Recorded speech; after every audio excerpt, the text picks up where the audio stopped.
दोस्तों सोचिए, जब कोई बड़ा नेता समाज के बने किसी अहम समिति का हिस्सा हो और फिर भी अपने ही समाज की पीड़ा को ठीक से आवाज न दे पाए तो जनता के दिल में ये सवाल तो उठेंगे। आज हम बात करेंगे राजस्थान के गद्दार नेता जवाहर सिंह बेड़म की, जो गुर्जर आरक्षण समिति के सदस्य रहे, लेकिन अब उन्हीं पर सवाल उठ रहे हैं। क्या वो अपने समाज के असली दर्द को समझ भी नहीं पा रहे? ये मामला जुड़ा है रीट 2018 के 372 पदों से, और सिर्फ एक भर्ती का मुद्दा नहीं बल्कि हजारों परिवारों के भविष्य का सवाल है। अब जरा पूरा मामला समझ लीजिए। 2018 में रीट के तहत करीब 372 पदों पर भर्ती प्रक्रिया शुरू हुई थी, लेकिन आज सालों बीत जाने के बाद भी ये पद अधूरे लटके हुए हैं। गुर्जर समाज के युवा बार बार ये सवाल उठा रहे हैं, जबकि समिति बनी थी और उसका असली मकसद क्या था? समाज की आवाज सरकार तक पहुंचाना, युवाओं के भविष्य को सुरक्षित करना और आरक्षण से मुद्दे हक की लड़ाई लड़ना। लेकिन दुख की बात यह है कि समिति का हिस्सा होने के बावजूद जवाहर सिंह बेड़म इन 372 पदों पर मंजूरी से अपनी बात तक नहीं रख पाए।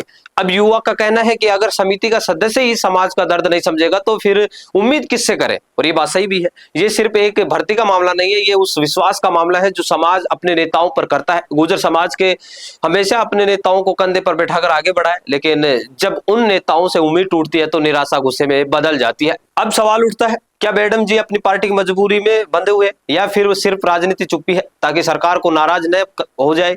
और साथ ही अगर सच में ऐसा है तो समाज का दर्द कौन उठाएगा? दोस्तों, आप समझ सकते हैं कि जिन युवाओं ने दिन रात मेहनत करके परीक्षा दी, जिन परिवारों ने उम्मीद लगाई कि उनके लिए 372 पद सिर्फ नौकरी नहीं बल्कि जिंदगी का सहारा थे, लेकिन जब सालों बीत जाने के बाद भी कोई ठोस कदम न उठे तो दिल में यह सवाल उठता है, समिति किसके लिए बनी थी? समाज के लिए या फिर नेताओं की राजनीति के लिए? यही वजह है कि अब जनता खुलकर सवाल पूछ रही है।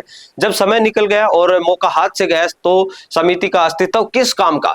और क्या ऐसे नेताओं का भरोसा करना सही है जो जनता की आवाज को दबाकर बैठे रहे? तो अब असली सवाल यह है, क्या जवाहर सिंह बेड़म आगे आकर इन 372 पदों पर समाज की तरफ से मजबूत लड़ाई लड़ेंगे या फिर ये मुद्दा भी बाकी मुद्दों की तरह धीरे धीरे ठंडे बस्ते में चला जाएगा?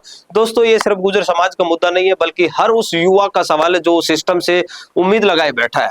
आपको क्या लगता है, क्या बेड़म जी समाज के हक की आवाज उठाएंगे या फिर जनता को अपने लिए कोई नया नेतृत्व तलाशना पड़ेगा? कमेंट में आप अपनी राय लिखिए और जुड़िए संवाद न्यूज के साथ, जहां हम आपको दिखाते हैं राजस्थान की राजनीति का असली चेहरा। धन्यवाद। का सपना है अपना खुद का न्यूज चैनल शुरू करने का, लेकिन सोच रहे हैं कैसे शुरू करें?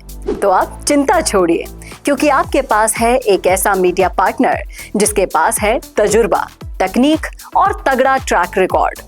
हमारे पास है एक दमदार न्यूज यूट्यूब चैनल, 4.5 लाख से ज्यादा सब्सक्राइबर्स और 8 करोड़ से भी ज्यादा व्यूज और 15 से 20 साल का न्यूज प्रोडक्शन एक्सपीरियंस। तो आपको चाहिए अपना न्यूज प्लेटफॉर्म? तो मिशी मीडिया सॉल्यूशंस के साथ जुड़िए, जहां मिलेंगे आपको best reporters, high quality camera shoot and edited videos, professional news setup और पॉडकास्ट सेटअप। और हाँ, आपकी पहचान अब पूरे देश तक पहुंचेगी।